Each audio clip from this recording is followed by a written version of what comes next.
Lead time and lag time in project schedule management. Lead and lag time are widely used scheduling terms. Project managers and planning engineers always make comparisons between the work schedule and the real work performed on site. Sometimes it may be difficult for them to understand the difference between lead time and lag time while performing schedule analysis. What is lead time? A network diagram is created during the activity sequencing process in project time management. Basically, there are two methods: arrow diagramming method and precedence diagramming method are used for creating network diagrams. Unlike the arrow diagramming method, the precedence diagramming method allows to use four types of activity relationships: FS, SS, FF, SF. Therefore, it is the most widely used method for creating network diagrams. Lead is only found activities with finish-to-start relationships. Finish-to-start relationship means a successor activity can't start until its predecessor finishes. However, in some circumstances, the successor activity may start while the predecessor activity is about to finish. Lead means the beginning of a successor activity before the completion of its predecessor. Lead is the acceleration of the successor activity, or simply we can say that lead is the overlap between the predecessor and the successor activity. Lead time can be considered a negative value.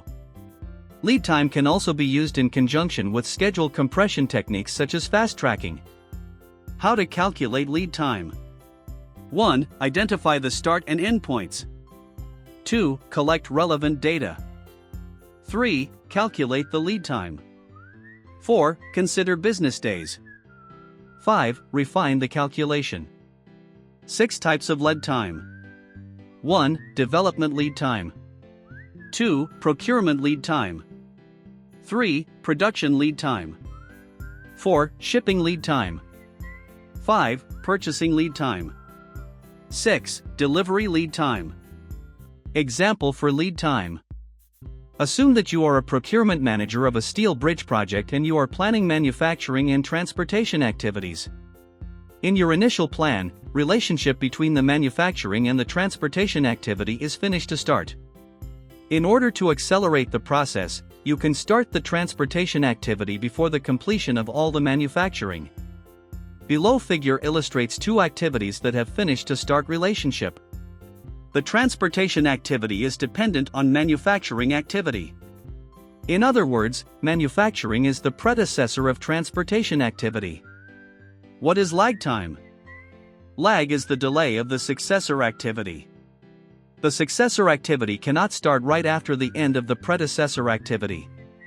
In all relationships, finish to start to start, start to finish and finish to finish, lag may be found. Lag time can be considered a positive value.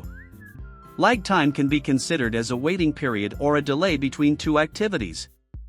For example, we need a waiting time between plaster and paint of wall. Example of lag time. Assume that you are managing reinforced concrete works and you have two activities in a sequence, which are rebar and formwork activities. Formwork activity duration is 10 days, rebar activity duration is 5 days. You can use start to start plus 7 days lag. Below figure illustrates two activities that have start to start relationship.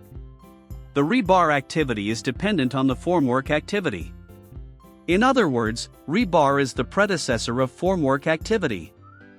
In brief, lead and lag time are used in conjunction with the relationships, or dependencies, to modify these dependencies. Difference between lead and lag time in project management. Both lead and lag time play a deciding role when scheduling a project, especially when considering project constraints. However, leads appear only when assessing finish-to-start dependencies, a key aspect of sequence activities. Then, they are useful for figuring out how to further capitalize on such savings. Lags are common for any kind of work dependency. In short, it's any idle time when work cannot resume before the resolution of an issue, emphasizing the importance of duration estimation. Hence, any network diagram clearly underlines the tag time so that the whole team can take note. In that way, lead and lag time are among the essential tools for making a schedule baseline.